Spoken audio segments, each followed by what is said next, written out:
नमस्कार विद्यार्थियों, मैं राजेश गुप्ता, सहायक आचार्य राजनीति विज्ञान, बाबू शोभाराम राजकीय कला महाविद्यालय अलवर। मत्स्य यूनिवर्सिटी द्वारा बीए थर्ड ईयर राजनीति विज्ञान के लिए जो सिलेबस जारी किया गया है उसमें दो पेपर हैं। जो पहला पेपर है वह है पाश्चात्य राजनीतिक विचारक और दूसरा पेपर है अंतर्राष्ट्रीय संबंध। जो पाश्चात्य राजनीतिक विचारक है वो बेहद महत्वपूर्ण पेपर है। इसमें प्लेटो से लेकर मार्क्स तक कई विचारक हैं जिनके राजनीतिक विचारों को हम जानकर बहुत बेहतर राजनीति विज्ञान को समझ सकते हैं। तो राजनीति विज्ञान को समझने के लिए, व्यक्ति, राज्य और समाज के पारस्परिक संबंध को समझने के लिए इस पेपर को बेहतर रूप से पढ़ना हमारे लिए बहुत ज़्यादा ज़रूरी हो जाता है। पाश्चात्य विचारकों की श्रृंखला में आगे बढ़ने से पहले सबसे पहले जो इस पेपर की जो बेसिक थीम है, जो मुख्य तत्व हैं, उनको हमारे लिए जानना बहुत ज़्यादा ज़रूरी हो जाता है। सबसे पहले जब हम पाश्चात्य विचारकों को पढ़ेंगे तो वहाँ पर व्यक्तिवाद, उदारवाद, समाजवाद, ये कई विचारधाराओं के जो तत्व हैं वो हमें देखने को मिलेंगे। तो व्यक्ति, राज्य और समाज, ये मुख्यतः राजनीति विज्ञान की तीन मुख्य धुरी हैं, तीन मुख्य तत्व हैं जिन पर राजनीति विज्ञान इर्द गिर्द घूमती है। तो मैं राजनीति विज्ञान की शुरुआत की बात करूं तो सबसे पहले जो राजनीति विज्ञान में जो राज्य की प्राथमिकता, राज्य की प्रमुखता के तत्व हमें नजर आते हैं। व्यक्ति की तुलना में प्रारंभिक दौर में राज्य को अधिक प्रमुखता रही। उदाहरण के लिए राजनीति विज्ञान की हम शुरुआत के बारे में बात करें तो सबसे पहले राजनीति विज्ञान की जो शुरुआत है वो यूनानी जो दौर है, यूनानी जो नगर राज्य हैं वहाँ की राजनीति से होती है। एथेंस उस समय राजनीति का प्रमुख केंद्र था। नगर राज्यों की जो राजनीति के लिए एथेंस बहुत अधिक प्रसिद्ध था। लोकतांत्रिक शासन व्यवस्था वहाँ की मुख्य पहचान थी। लेकिन जब 399 ईसा पूर्व में सुकरात को जब जहर का प्याला देकर मार दिया गया तो उसके बहुत अधिक लोकप्रिय शिष्य प्लेटो को उस लोकतांत्रिक व्यवस्था से नफरत पैदा हो गई। और इस व्यवस्था के नफरत जब उसको पैदा हुई तो इस व्यवस्था के प्रतिकूल रूप में उसने एक दार्शनिक राजा की कल्पना की और दार्शनिक राजा को वो एक सर्वशक्तिमान राजा के रूप में स्थापित करता है जो सत्यम शिवम सुंदरम का ज्ञाता है। तो इस प्रकार उसके दर्शन में दार्शनिक तत्व हमें नजर आते हैं। इसकी पराकाष्ठा हमें अरस्तु के दर्शन में नजर आती है जहां वो व्यक्ति की तुलना में राज्य को अधिक प्रमुख महत्व प्रदान करता है, व्यक्ति की तुलना में राज्य को श्रेष्ठ मानता है और वो कहता है कि राज्य सर्वोच्च है, राज्य साध्य है। व्यक्ति का जो सर्वांगीण विकास है वो राज्य और समाज में रहकर ही है। जो व्यक्ति राज्य में नहीं रहता, जो व्यक्ति समाज में नहीं रह सकता, वो पशु है या फिर देवता है। इस प्रकार अरस्तु व्यक्ति की तुलना में राज्य को बहुत अधिक प्रमुखता प्रदान करते हैं। इस प्रकार जो यूनानी राजनीति का जो दौर रहा है वहां पर जो व्यक्तिवाद की तुलना में हमें जो राज्य को अधिक प्रमुखता मिलती रही है, राज्य को अधिक प्राथमिकता मिलती रही है, ये यूनानी राजनीति की एक पहचान रही है। हम और आगे बढ़ने की कोशिश करते हैं। जब मध्यकाल की बात करें तो मध्यकाल का जो दौर था वहाँ पर धार्मिक आडंबरों का प्रभुत्व था, पोपशाही की प्रधानता थी। इसी दौर में जब 14वीं शताब्दी में पुनर्जागरण की जब शुरुआत हुई तो इसमें दो धुरी हमें देखने को मिली।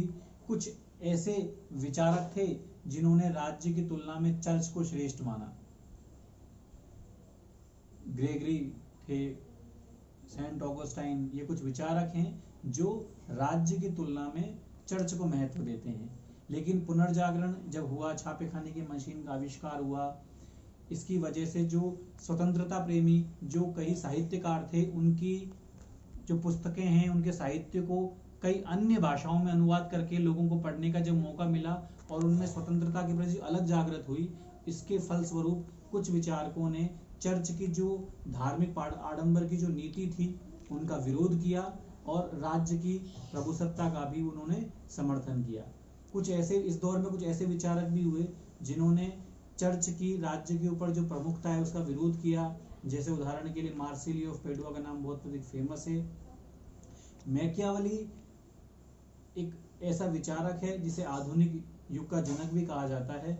उन्होंने चर्च को राज्य के ऊपर नहीं माना, उन्होंने भौतिक रूप से राज्य की ही सत्ता को श्रेष्ठ रूप से माना। तो इस दौर में हम जब बात करते हैं, जब पुनर्जागरण का दौर हो गया, आधुनिक युग की शुरुआत हम 15वीं शताब्दी से मानते हैं। इस युग में सबसे जो बड़ी पहचान है वो ये है कि जो इस समय से पहले जो राज्यों की प्रकृति छोटी थी, उनका क्षेत्रफल, उनका आकार, उनकी जनसंख्या सीमित थी, लेकिन आधुनिक युग में राज्यों का जो क्षेत्रफल, बड़े बड़े राज्य बनने लगे, अर्थात राज्यों की जनसंख्याएं अधिक आने लगे। इसे बोलते हैं आधुनिक राष्ट्र राज्य।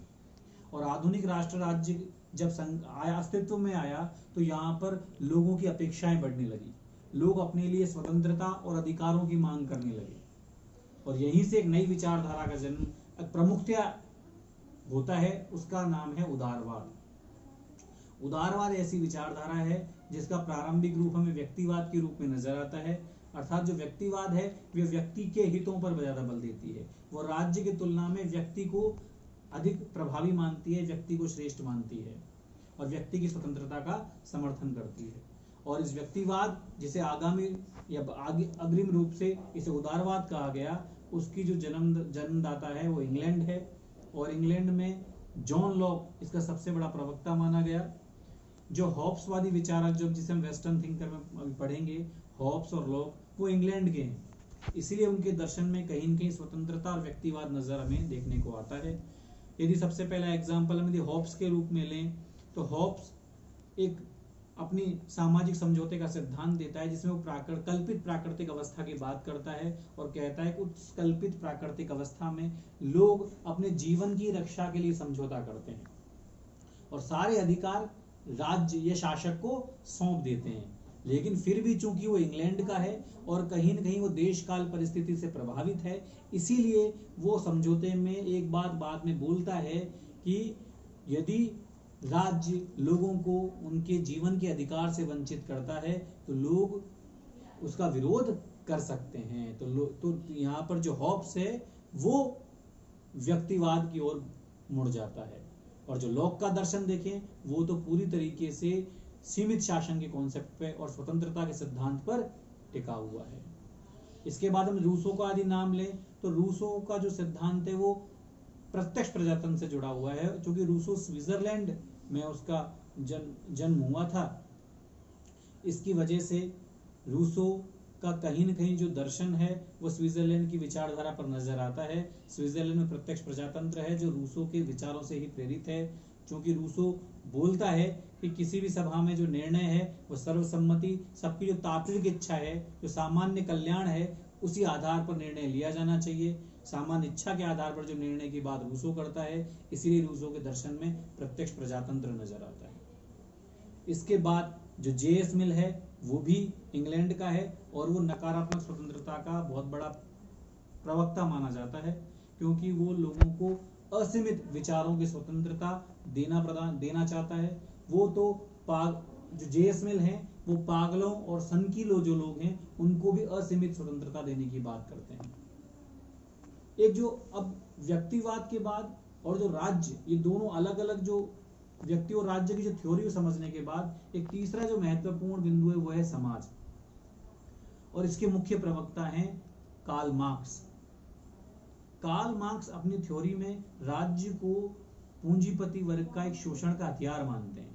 वो कहते हैं कि राज्य के माध्यम से पूंजीपति वर्ग लोगों का, गरीब लोगों का शोषण करता है, इसलिए वो एक नई विचारधारा के रूप में समाजवाद विचारधारा का प्रतिपादन करते हैं। वो कहते हैं कि वास्तव में जो संपत्ति का स्वामी है वो समाज है, इसीलिए समाज में जो लोग रहते हैं उनके मध्य संपत्ति का बंटवारा भी समानता के आधार पर होना चाहिए, संपत्ति का असमान वितरण नहीं होना चाहिए। तो इस प्रकार राजनीति विज्ञान में मुख्यतः व्यक्तिवाद, राज्य की प्रमुखता और समाज अर्थात व्यक्ति, राज्य और समाज के रूप में तीन अलग अलग विचारधाराएं हमें देखने को मिलती हैं।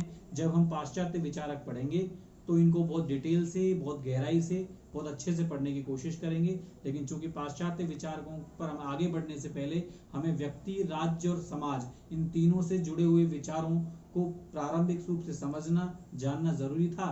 इसलिए मैंने ये वीडियो बनाया ताकि आपको व्यक्ति, राज्य और समाज कि इससे संबंधित जो विचारधाराएं हैं, इनके विचार हैं, उन्हें आपको समझने में आसानी रहे। बहुत बहुत धन्यवाद। Thank you.